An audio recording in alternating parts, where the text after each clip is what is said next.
Welcome everyone to a new episode of Something Epic. I am super excited to have our guest on with us today. From Saber Interactive, we have Tim Willits, Chief Creative Officer on the Evil Dead game. Tim, how are you doing? And thank you so much for being here with me today.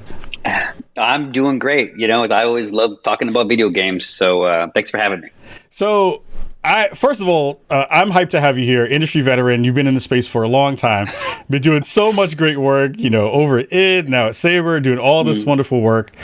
I think I'm too old. I think I'm too old to leave or something. I guess, you know, the party is over and I'm still dancing in the corner. Yes. Look, anytime you can still get your two-step on, I am down with it. I think it's fantastic. I think it's awesome because, again, I think it's conversations like this that we get a chance to have that, you know, we can talk about some of that connective layers of, you know, things that you were working on and how they kind of influence the stuff that you're working on now. Of course, with the pedigree that you have, it feels like a game like Evil Dead is perfect for, you know, your wheelhouse in that way. So yes. I mean, the Evil Dead franchise has had an impact on video games since all the way back to Doom. You know, even you know, working at id so many years ago, you know, there's a lot of influence that Evil Dead, the movies, and what they did impacted a lot of what we did. So now today to work on an Evil Dead game is awesome. It's like full circle awesomeness. I gotta get the skinny on. So when you got the license, because I think that's one of those moments, right, where you're like, I'm sure that there was a lot of conversations that happened around, you know, we want to do this project, we want to figure out a way to make a game around this IP, and then you finally get it, and you get that space to be able to say, we're now going to make something around this universe. What was that conversation for you and the team when you finally were like, we got it, and we can start to do stuff with this? Well, it was awesome, but it was definitely kind of a journey because as you know, we have access to all the movies and the television series. And wow. to give credit to our company that we're working with, Boss Team Games, they're the ones that really helped us, you know, get the license, and they've been a steward, you know, of that franchise, you know, with us. So to be able to pull in, you know, every Ash from every movie and the TV series, all these characters that he interacted with, all the different demons into one video game is awesome. I mean, it's truly the Evil Dead kind of metasphere of coolness. So we're very honored to work on this franchise. So give the folks at home who may not have been kind of checking in on the work that you're all doing with the game a quick synopsis of what they should be checking out and how this game is going to work. Got it. Yeah. So Evil Dead, the game, at its core is an asymmetrical multiplayer game where you either play as one of 4 humans or survivors fighting against another person who's controlling the evil Kandarian demon. But even though it's a 5-player multiplayer game, there are ways to play by yourself or just your friends. So if you and your buddies want to, you know, play some Evil Dead, you want to kick some demon ass, but you don't want to jump, you know, on the internet and play with some 12-year-old kid who kills you, you can do that. You and your friends can play good guys against computer-controlled bad guy. Or if you're completely by yourself, you can play with AI-controlled buddies, also against computer-controlled bad guy. And then lastly, we have these kind of side missions, these solo missions. It's not a campaign. It's not a single-player campaign, but it is an opportunity for you to dive deeper into the lore, deeper into the Evil Dead universe, play some cool missions, unlock some characters and some skins. So we really try to bring more to the game than just strictly a 5-player asymmetrical multiplayer game.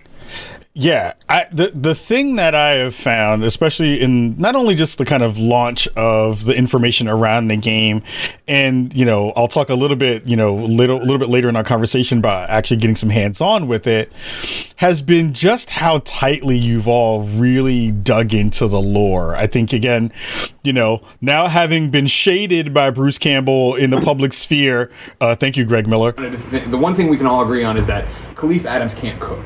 Have you heard this? This is something I have heard it. It's sorry.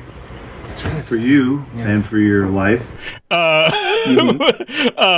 Having that connection to not only him being in there, being and voicing and his likeness being in the game, but all the small layers of, what this franchise has been for all of us horror fans. How important was it to nail all of that stuff for the folks at home? Yes, so that was critically important to us. Now we are working with 4 different companies that own the different kind of licenses of the franchise. There was Sam Raimi and Bruce with the original movies, and then MGM, and then Lionsgate.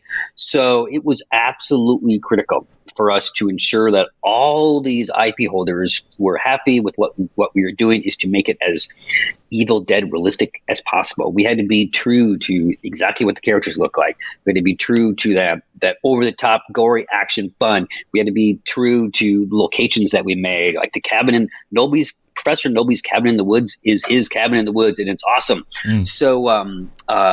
So that was really critical for us. And plus, we're fans as well. If you start to dig into all the Easter eggs that we have in this game, it will blow your mind.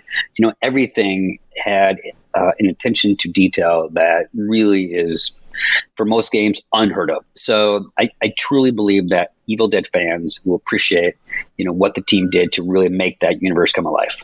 So I want to go back a little bit, because I think, all of that is the foundation for this game. And we talked a little bit about your pedigree within the space and the work you've done, over on so many, iconic and classic games within that space. And now how some of that is going to influence, what we've talked about, especially for me as a gore fan.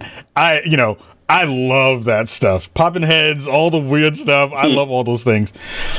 When you think about the work that you've done over your career, how is that really kind of connected to some of the stuff? Like, what were you really excited about when you think about some of those older games that you're like, ooh, we can flip this into something that maybe is a little bit different for this Evil Dead game that I'm going to work on? Yes. So the team that I was blessed to work with on this game, they are true video game fans, and then bringing some of kind of that, that experience that I've had making in your face first person shooters, with over the top weapons and creatures, really was a great kind of marriage, because the team, they wanted to bring that visceral combat, to your face. For instance, as in my previous games, we love blowing bad guys up. Where in the Evil Dead, we have these glory kills that are just amazing.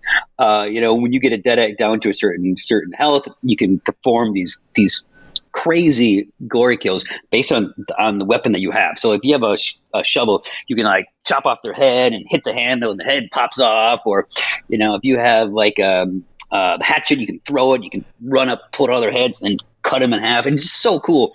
So so the team has taken, those glory kills and that intense in your face action that is in the movies, that combat that is in the movies, you can do in the game. And like I said before, that combat from the movies and that intense action is always inspired what I did in the past, and now we get to do it in this franchise. Yeah. So I want to dig into the conversation around asymmetrical gameplay, because I think that has also been a really, I wouldn't say new genre, but it is a thing that we're seeing games play around with in a real way, where it is this kind of them against you or you against them feel, right?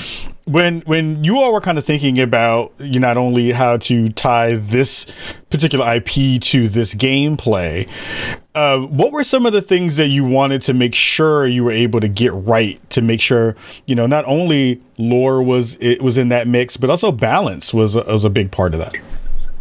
Yeah, balance is really tough. So when we set out to work on the game, we actually pulled a lot of influences in from our World War C title, where, it's a 4-player multiplayer game. It's, you can get in with your friends, you can have a lot of fun. And we know that playing with your friends against this incredible enemy is fun. That's just a recipe for a fun game. And so that's how we originally kind of looked at it. But when you watch the Evil Dead movies and the TV series, and you kind of see what the demon does, and you don't really see the demon in these movies, but the demon in these movies is like a dungeon master. They're sending deadites, they're possessing people over here, they're scaring you over there. So the way to really make that fun and enjoyable and even more intense is to have a human actually do that. So we leaned into having a fun co-op multiplayer game, but then you also fight against a very cunning demon that can do lots of different things. So did you get to play? I can't remember. Did you play as a demon, or were you only a survivor? I did. I got to play both. Yes, so you were able to possess trees and deadites and survivors and lay traps and stuff. So you got that sense, that feeling of, I am the conductor of evil. This is my dungeon, and I'm going to mess with these survivors. So it's fun for you when you play that as a demon, but it's also fun for the survivors because it's unpredictable and you don't know what the demon's going to do, and there's all sorts of things that you can interact with. So lessons learned from World War Z, but an asymmetrical style to make it even more intense. I think one of the things that I came away with from the gameplay session that I had was, from the survivor side, there is so much that you need to do in terms of team coordination. That is like critical to your success if you're going to play well as a survivor in that game. I wanted to hear your thoughts about, how do you facilitate that within gameplay? Because I think it's going to be really important for folks when they come to a title like this to understand that, like, if you're going to try to go solo in this game, you're not going to do well. You're not going to have a fun time with that.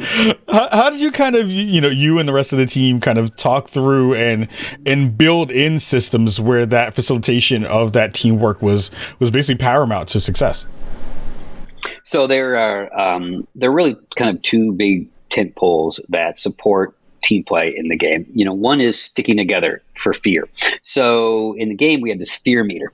So if you're out by yourself, your fear will naturally increase. If you get scared if the demon puts a trap down or possesses a tree and the tree attacks you, that raises your fear. And once your fear gets too high, then you can become possessed.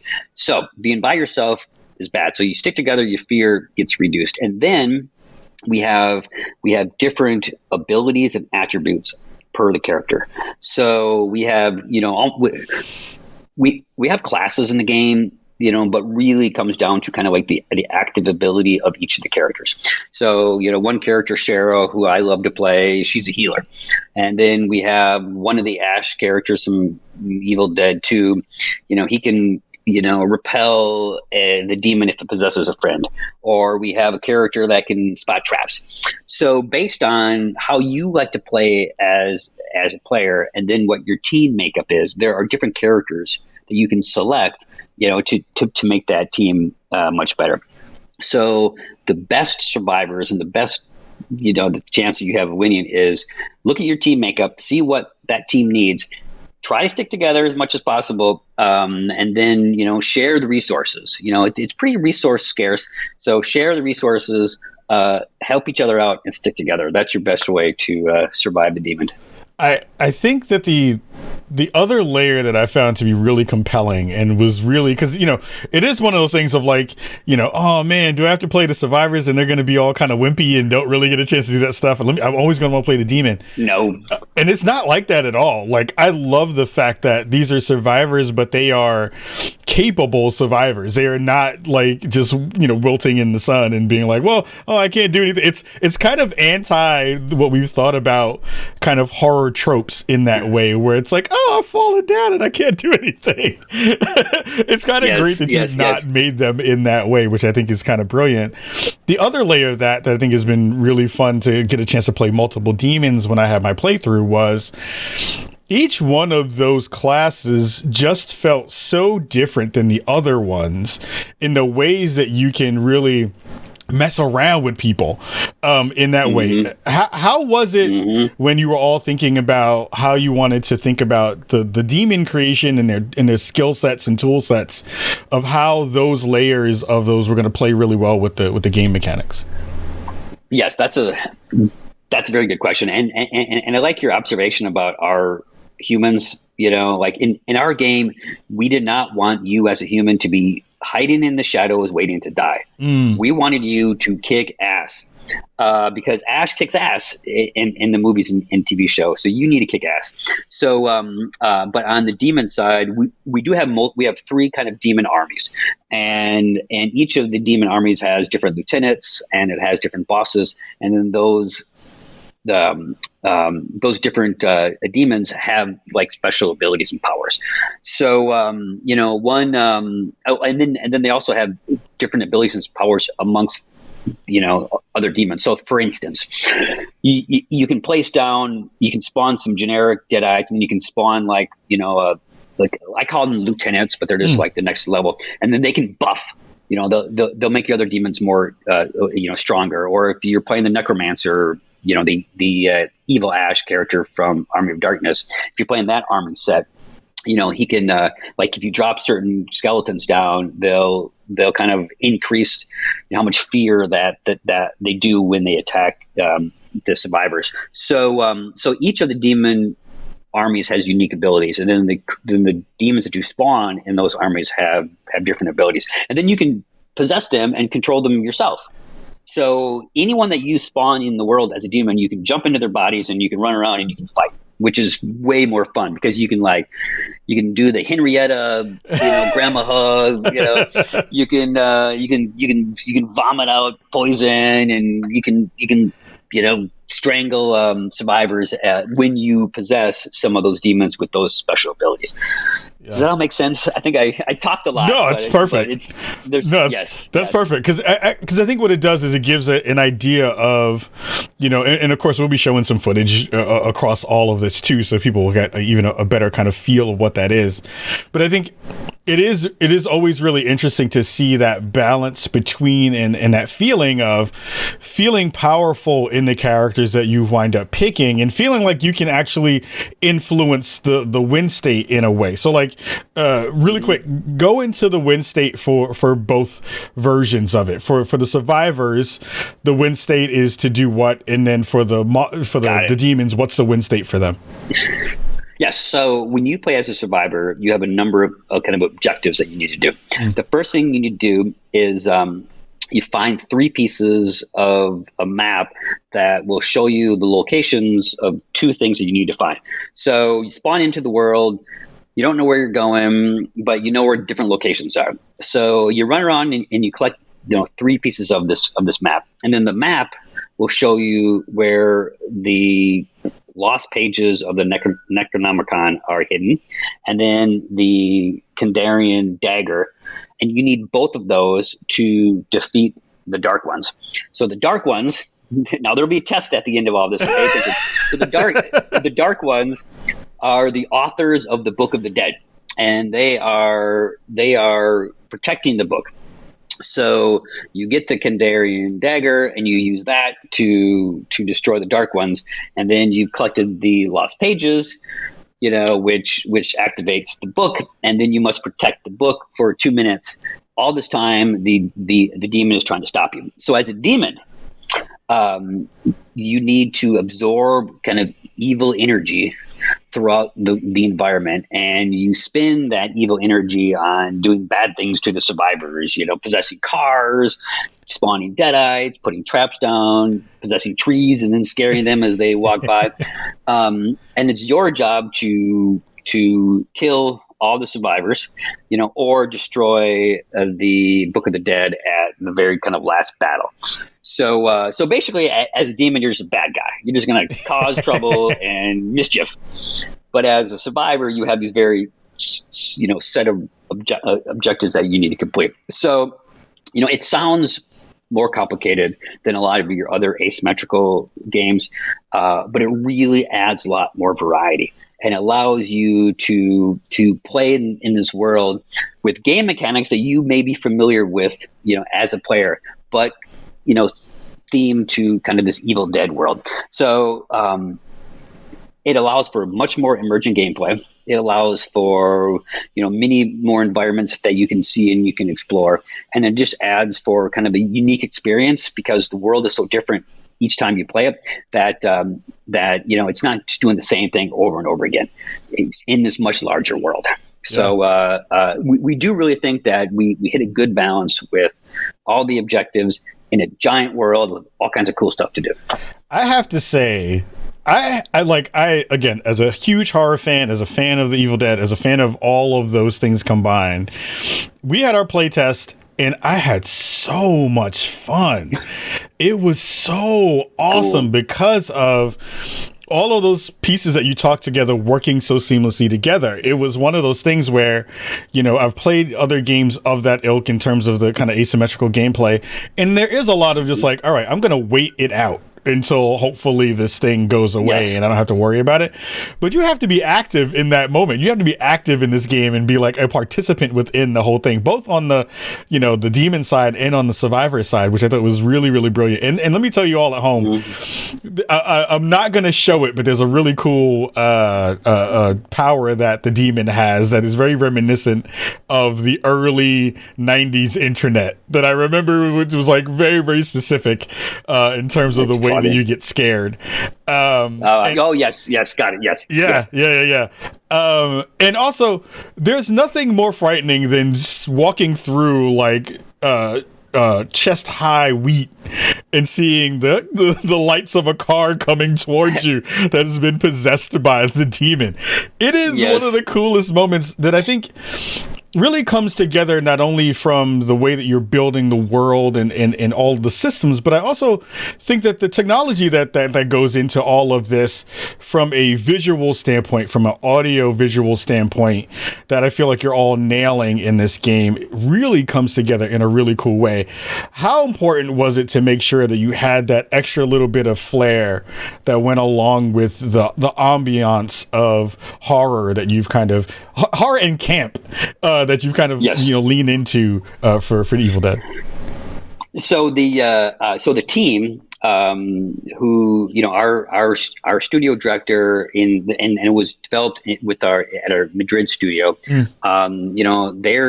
have the flair for that special kind of over the top, everything they do, they add just a little oof to it, a little 11 instead of 10,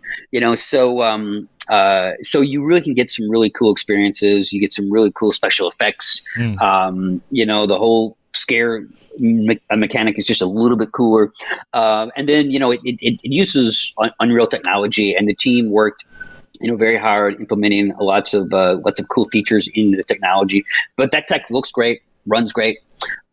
So we had good tech, we had a team with a lot of flair and style, and then of course, like I've said 1,000 times, we had the greatest franchise ever for video game. So it was all kind of it was a bunch of ingredients that made a really good cookie.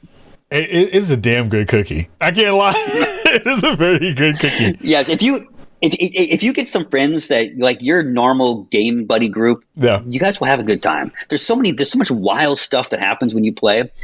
You'll just have a good time because sometimes it's just crazy, and I really look forward to watching some of the streams and hearing stories about crazy stuff, because when we've been playing the heck out of the game right now, and in every game something over the top happens. Once the demon was trying to block me from driving around and I was running out of time, or my whole team's in a car and we're racing, and then the demon's flying behind us and trying to possess us, and it's all kinds of cool stuff that happens. The thing that I'm the most excited for is exactly what you just talked about, is getting random folks who are like super gamer heavy, and then other folks who are like just kind of like on the periphery but are super horror fans, and getting them all together and like having them have that experience. There was one moment where the dev team was driving in a car and they were going into this tunnel, and they stopped to get some resources, and I was just behind them and they were about to get away, and I snatched their car and possessed it and drove away. Yes. and it was great. It was just again like one of those moments that is going to be just ridiculous when streamers and content creators get their hands on it. And the demon can be a little jerk too. Like one of the guys at work, he loves playing the demon. He'll possess a car and he'll park it on the objective. Yeah. Or he'll like possess a survivor and then run them into the storm. Or or like you'll possess someone and shoot all their bullets, and that's the character that does all the best shooting. And it's just so you can be a real jerk, you know. But there is one thing that is worth saying is that if you are not an Evil Dead fan, bless your heart, we forgive you. But if you are not an Evil Dead fan, we do believe that there's stuff in this game that you will have a good time, because it's a fun action asymmetrical horror game. So you don't have to have watched the movies and seen the TV show to enjoy it, because there's just some fundamentally fun things that I think the game does. I mean, you nailed it, and I think that's going to be the thing that's going to like drive this home for a lot of folks when they finally get their hands on it. Before we let you go, because time just flew by, man, these things go quick. I did, yes. If there is one thing that you want new players to mess around with on day one, what's that first thing that you want them to kind of play around with and touch? You know, I think look at the upgrade tree of the characters. Lots of times people jump into the game, they pick an Ash. You know, I want to play Ash because everyone needs to play as an Ash. But look at the other characters and look at their upgrade trees. You know, because there's a lot more depth there and there's a lot more upgrades than I think people will initially realize, because they'll get excited and they'll want to play Ash, you know, and Ash has got some great upgrades. But yes, I encourage people to go into the collections and then look through the upgrade tree to kind of see the depth that the game has. That's fantastic. Well, look, everybody, again, Tim is fantastic. And again, thank you for joining me here today on this episode of Something Epic. Everybody at home, the game is about to drop, so you got to go snag it and go check it out. And for Bruce, who I know will be watching this, I am inviting you on to the show to come play some Evil Dead with me. That's awesome. I don't know how the hell we'll make it happen, but we got to figure out a way to make it happen so we can talk crap about Greg Miller. But thank you so much for being here. Thank you for all the work you're doing. And again, my pleasure. The game is brilliant. I've had such a blast, and I can't wait to get my hands on it for when it's out in the world. So thank you again for being with me. And anything last steps you want people to kind of know, any places you want people to go check out the game or any of that other stuff, because I know it's going to be on the Epic Game Store and stuff too, I think, right? Yeah. Just our website. You can go to evildeadthegame.com. It's easy to find, or just go to YouTube, or just play it on May 13th. Fantastic. Everybody, we're going to get up out of here for this episode of Something Epic. Remember, we do these every month where you get a fantastic conversation with folks who are making games within the Epic Game Store and technology around the Epic engine and Unreal Engine as well. So we'll speak to you next month with a new video. And until then, we'll see you very soon. Huge thank you to Tim for being on the show this month. It was a blast talking to him about the game. He's been in the game for a long time. Super dope. Been a vet of the game for a long time. So getting to talk to him is really, really cool. Again, the game is exclusive to the Epic Games Store. We're an Epic partner, so please use our code SPAWNONME at checkout so you can help us grow here in Chicago. It is fantastic. We're having a blast doing the show, and a lot of folks are digging it. So make sure you're checking it out on our YouTube channel. So until next month, we'll see you very soon. Much love and peace.